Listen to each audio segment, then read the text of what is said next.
ఆలోచన చిన్నగానే మొదలవుతుంది, కానీ అది ఒక ప్రపంచం సృష్టించగలుగుతుంది. ఆలోచనే క్రియలుగా మారి పరిస్థితులు మనకు ఎదురవుతాయి. నెపోలియన్ హిల్ ఏమంటారంటే, మానవుని మెదడు ఏదైతే గ్రహిస్తుందో, దేనినైతే నమ్ముతుందో దాన్ని సాధించగలుగుతుంది. మన మనసు చేతనే పనులన్నీ జరుగుతాయి. ప్రతి ఆలోచన బలమైన మరకగా మారడానికి కారణం దానికి ఎమోషన్ తోడుగా ఉండటం వలనే. మీరు ఎమోషన్ ద్వారా ఎప్పుడైతే ఒక ఆలోచనని స్వీకరిస్తున్నారంటే ఆ ఆలోచన మీలో స్టోర్ అయ్యింది, బలమైన మరకగా మారిందని ఫిక్స్ అయిపోవాలి. మీ ఆశయాలకు, మీ ఇమాజినేషన్స్కి ఎక్కువ వైబ్రేషన్స్ ఉంటాయి. భావనలు అంటే మీరు ఏదైతే ఎమోషన్గా ఫీల్ అవుతున్నారో అవి ఉన్నవి ఉన్నట్టుగా తిరిగి చేరుతాయి మీ దగ్గరకు. ఇందులో ఎటువంటి సందేహం లేదు. మీకు చాలాసార్లు చెప్పాను, మనం ఏం చేసినా సరే నమ్మకంగా చేయాలి అని. మీరు దేనినైనా నమ్మకపోతే దాన్ని జీవితంలో సాధించగలడం అనేది ఎప్పటికీ సాధ్యం కాదు. అందువల్ల మన నమ్మకాలకున్న ప్రాధాన్యతను పరిశీలించి అవి మన వాస్తవాన్ని ఎంతవరకు ప్రభావితం చేస్తున్నాయో చూద్దాం. సకారాత్మకమైన మనస్సు అంటే పాజిటివ్గా ఆలోచించే మనస్సు ఖచ్చితంగా మనకు సానుకూల జీవితాన్ని అందిస్తుంది.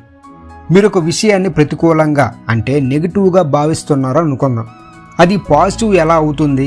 ఎవరైనా జీవితాన్ని ప్రతికూల దృక్పథంతో ఉండి సానుకూలంగా ఎలా చూడగలుగుతారు? సానుకూలమైన మనస్సు ప్రతికూలమైన మనస్సు కంటే గొప్పదే. పాజిటివ్ ఆలోచన కలిగి ఉండటం అంటే మనం చేసే ఆలోచనలు, చర్యలు అన్నీ మన జీవితంలో దృఢంగా నిలబడటానికి ఉపయోగపడతాయి. అవి మనకు సహాయకారిగా నిలుస్తాయి. ఏ సందర్భంలోనైనా ఉత్తమమైన ఫలితాన్ని అందిస్తాయి. ఉదాహరణకు క్రికెట్ ఒకరు ఆడారనుకుందాం. లాస్ట్ బాల్లో 6 రన్స్ కొట్టాలి. అదే సమయంలో భయపడుతూ నేను ఇంకా 6 రన్స్ చేయలేనని భావించాడనుకుంటే ఖచ్చితంగా అతడు దానికోసం ప్రయత్నించలేడు, అమలు చేయలేడు. అదే సమయంలో గట్టిగా పూనుకొని ఎలా అయినా రన్ కొట్టగలను అని దృఢంగా భావిస్తే దానికి సబ్కాన్షియస్ మైండ్ అనేది సపోర్ట్ చేసి ఆ రన్ని సాధించే అవకాశాలు ఎక్కువ. అతను ఏ పరిస్థితుల్లోనైనా బాల్ కొట్టాల్సిందే. కానీ మానసిక స్థితి అనేది రెండింటిలో వేరువేరుగా ఉంటుంది. పాజిటివ్ ఆలోచనలో అవకాశాలు సృష్టిస్తే నెగిటివ్ ఆలోచనలు అదే అవకాశాన్ని దూరం చేస్తాయి. నేను చేయలేను అన్న ప్రతికూలమైన ఆలోచన మిమ్మల్ని ముందడుగు వేయకుండా నిరోధిస్తుంది. దాని మూలంగా దానివల్ల మీకు దక్కే ఫలితాలు కూడా తక్కువగానే ఉంటాయి. ఒకటి మిమ్మల్ని నిరోధిస్తుంది, అదే నెగిటివ్ థింకింగ్. మరొకటి మీరు కోరుకున్న అంశానికి మిమ్మల్ని దగ్గర చేస్తుంది, అదే పాజిటివ్ థింకింగ్. ఏదైనా అసాధ్యమని మీరు నమ్ముతున్నారంటే ఆ ఆలోచనలో మీ విజయానికి అడ్డుకట్ట వేస్తున్నాయన్న విషయాన్ని గుర్తుంచుకోండి. మీరు మీ లక్ష్యాన్ని ఏ కోణంలో చూస్తున్నారన్నది ఇప్పుడు ముఖ్యం. ఎప్పుడూ కూడా మిమ్మల్ని మీరు ప్రోత్సహించుకోవాలి. మంచి ఆలోచనలతో మిమ్మల్ని మీరు మోటివేట్ చేసుకుంటూ ఉండాలి. నేను ఏం చేయలేననే దృష్టి మీద నుంచి నేను అన్నీ చేయగలను అనే దాని మీదకు మీ దృష్టి వెళ్ళాలి. మీరు చేసే ప్రతి ఆలోచన మిమ్మల్ని జీవితంలో ముందుకైనా నెడుతుంది లేదా వెనక్కైనా లాగుతుంది. పాజిటివ్ థింకింగ్ అనేది ఎప్పుడూ కూడా మిమ్మల్ని ప్రోత్సహించి ముందుకు నెడుతూనే ఉంటుంది. కనుక ఎప్పటికైనా పోయిందేం లేదు. మీ ఆలోచన ధోరణి మార్చుకొని పాజిటివ్గా ఆలోచించడం మొదలుపెట్టండి. మీ నమ్మకాలతో కొత్త రూపం సంతరించుకొని మీరు పడిపోకుండా నిలబెట్టడానికి సహాయకారిగా ఉండేలా చూసుకోండి. మిమ్మల్ని వెనక్కి లాగే ఆలోచనలతో మీరు ముందడుగు వేయడం అనేది అసాధ్యం. మీ మనస్తత్వమే మీ వాస్తవం. మీరు ఆలోచించగలమనుకున్నా, ఆలోచించలేమనుకున్నా భావించిన 2 అభిప్రాయాలు సరైనవే అని హెన్రీ ఫోర్డ్ అంటారు. మారడానికి మీరు సంసిద్ధులు కానంత వరకు మిమ్మల్ని మీరు మార్చడం అనేది మీ తరం కాదు. నిజంగా మీరు మారటానికి ప్రయత్నిస్తే ఈ విషయంలో మీరు నటించడం లేదన్న విషయాన్ని మీరు నిర్ధారించుకోవాలి. లేదంటే తప్పుడు ఆశలతో ఎక్కువ కాలం గడిపేస్తూ ఉంటారు. ఎక్కువగా ధ్యానంలో నిమగ్నం అవ్వండి. ధ్యానం మొదలుపెట్టిన వారికి మొదట్లో నేను ధ్యానం సరిగ్గా చేస్తున్నానా లేదా అనే ఆలోచన వస్తుంటుంది. ఇలా అందరూ గజిబిజికి లోనయ్యి వాటిని జయించి ముందడుగు వేసిన వారే. ధ్యానాన్ని చాలా సింపుల్గా ఇలా చేసేయండి. ధ్యానానికి అలా ఉండాలి, ఇలా ఉండాలి అనే పరిమితులు అనేవి ఏమీ లేవు. చక్కగా సుఖాసనంలో కూర్చొని మీ శ్వాసను మీరే గమనిస్తూ ఉండాలి. ఇంతకు మించి వేరొకటి లేదు. ఇంకెవరైనా ఎలా చెప్పినా కూడా అది తప్పే. ధ్యానం అంటే నా ఆలోచనల్ని నియంత్రించడం, వాటిని సమూలంగా తుడిచిపెట్టేయడం. దానికి వేరు ధ్యాన పద్ధతులు వచ్చేసాయి. వేటిని నమ్మాల్సిన అవసరం లేదు, పాటించాల్సిన అవసరం లేదు, గురువు అంతకన్నా అవసరం లేదు. మీ శ్వాసే మీ గురువు. శ్వాసను గమనిస్తే చాలు, మీకు మీరే కొద్ది రోజులకు గురువు అయిపోతారు. ఖచ్చితంగా 30 రోజుల పాటు వదలకుండా రోజు ధ్యానం చేయాలనే నిశ్చయం చేసుకున్నాక అందులో ఉన్న తేడాలను నేను గుర్తించడం మొదలుపెట్టాను. మీరు కూడా మీలో తేడాలను గుర్తించడం మొదలు పెడతారు. 30 రోజులు మీరు ధ్యాన సాధన చేస్తే ధ్యానం వలన కోపం, ఈర్ష్య పోయి సహనం, ఓర్పు అన్నీ మొదలవుతాయి. మీలో ఉన్న నెగిటివ్ భావోద్వేగాలకు లోను కావటం పూర్తిగా తగ్గిపోతుంది. మీలో కొత్త రకమైన సామర్థ్యం మొదలవుతుంది. గందరగోళ పరిస్థితుల్లో ఎన్ని ఎదురైనా సరే చెక్కు చెదరకుండా ఉండగలుగుతారు. ఎప్పుడూ ఎల్లప్పుడూ ఆనందంగా ఉంటారు. ధ్యానం అనేది ప్రశాంతంగా, స్పష్టంగా, మరింత ఓర్పుతో నడుచుకునేలా చేస్తుంది.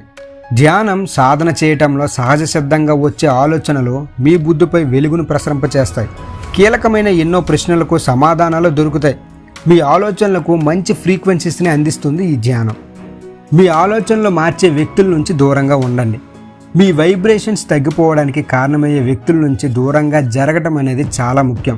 మీకు ప్రాధాన్యత లేని వారి దగ్గర ఉండటం అస్సలు మంచిది కాదు. కొంతమంది వాళ్ళ మాటలు, చర్యల ద్వారా మన మనసులను గాయపరుస్తూ ఉంటారు. కానీ వాటి వల్ల మనం ఏమాత్రం ప్రభావితం కాని స్థాయిలో ఉండాలని కోరుకుంటాం. అది అందరికీ సాధ్యమయ్యే పని కాదు. కొద్దిమంది ఆధ్యాత్మికతను సాధించిన వ్యక్తులు మాత్రమే అవతల వాళ్ళు ఎలా ప్రవర్తించినా షరతులు లేని ప్రేమను చూపించగలరు. మిగిలిన వారికి మాత్రం ఎలాంటి అంచనాలు లేకుండా ప్రేమ పంచడం కష్టం. ఆధ్యాత్మికత ద్వారా వికసించిన వ్యక్తులం మనం కాకపోతే విషపూరిత స్వభావం కల వ్యక్తులతో కలిసి తిరగటం వలన మన శక్తిని వాళ్ళు పీల్చేస్తారు. కొద్ది కాలం తర్వాత మన ఆలోచనలు మారిపోయి నిస్సత్తు అనేది మనలో ఆవరిస్తుంది. మీ చుట్టూ సానుకూల స్వభావం ఉన్న వ్యక్తులు ఉన్నప్పుడు జీవితంలో మంచిని చూడగలరు. మీ వ్యక్తిగత అభివృద్ధి అనేది క్రమంగా సాగే విధానం. అవతల వాళ్ళ ప్రవర్తన మన మీద ఎలాంటి ప్రభావం చూపకూడదు. మిమ్మల్ని తరచూ తక్కువ చేసే వ్యక్తులు మీ జీవితంలో అడుగు పెట్టకుండా కత్తిరించి పారేయాలి. వారు మీ సక్సెస్కి అడ్డంకిగా ఉంటారు. మీకు విషం ఎక్కిస్తుంటే మొక్కం మీద నవ్వు పులుముకొని పనిచేయడం అనేది చాలా కష్టం. ఉదాహరణకు ఒక మొక్క గురించి ఆలోచించండి. ముళ్ళ పొదల్లో ఉంటే అది ఎదగడం సాధ్యమవుతుందా? కొద్ది రోజుల్లోనే అది చనిపోయే అవకాశం ఉంది. లేదంటే అది పెరగకుండా అలానే ఉండిపోతుంది. దానిని సరైన వాతావరణంలో పెంచినప్పుడు మాత్రం అది బాగా వృద్ధి చెంది అందంగా తయారవుతుంది. అది పెద్దయ్యి దృఢంగా మారిన తర్వాత దాన్ని నాశనం చేయడం చాలా కష్టమవుతుంది. అలానే విషపూరితంగా ఉన్నవారు మనం చేసే ప్రతి పనిని విమర్శిస్తారు. ఎప్పుడు వాళ్ళు మన నుంచి ఏదో ఒకటి ఆశిస్తారు.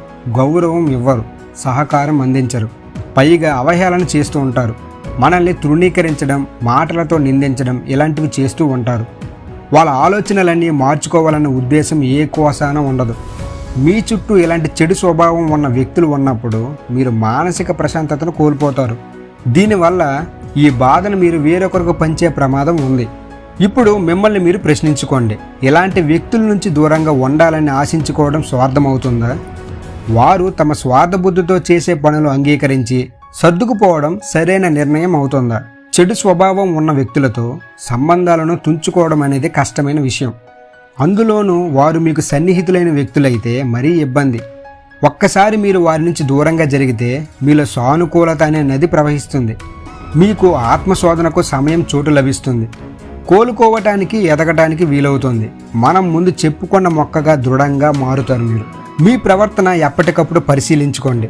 మీ ప్రవర్తనను ఎప్పటికప్పుడు విశ్లేషించుకొని మీకు, ఇతరులకు కూడా నష్టం చేసే విషపూరితమైన అంశాలను మార్చుకోవడానికి ప్రయత్నించండి. దీనివల్ల మీరు ఎదుగుతారు. అది మీ సెల్ఫ్ లవ్ కిందకు వస్తుంది. మీ ఆలోచన సక్రమంగా, పాజిటివ్గా ఉంటే మీ జీవితం చాలా అంటే చాలా బాగుంటుంది. ఒకే ఒక్క ఆలోచనతో మొదలవుతుంది విజయం. అది సానుకూల ఆలోచన మాత్రమే ఉండాలి. మీ జీవితాన్ని రూపుదిద్దే శక్తిమంతులు మీరే. మీకు సాటి వేరెవరూ లేరు. మిమ్మల్ని మీరు రక్షించుకోగలరు, శిక్షించుకోగలరు.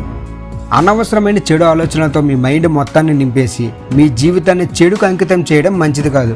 మీరు శక్తి స్వరూపులు. మీ శక్తి ప్రపంచానికి తెలిసేలా మీ ఆలోచనలను రోజు రోజుకు అభివృద్ధి చేసుకుంటూ ఉండాలి. కానీ ఒక్కటి మాత్రం నిజం, ఆలోచనే అన్నింటికీ మూలం. ఒకే ఒక్క ఆలోచన మీ జీవితాన్ని మార్చేయగలదు. ఇలా పాజిటివ్గా ఉండటం వలన మీ జీవితంలో ఎన్నో అద్భుతాలను చేసుకోవచ్చు, అద్భుతాలను ఆకర్షించవచ్చు. ఈ వీడియో కానీ మీకు ఉపయోగపడినట్లయితే మన ఛానల్ని లైక్ చేయండి, షేర్ చేయండి, సబ్స్క్రైబ్ చేయడం మాత్రం మర్చిపోకండి. Thank you everyone.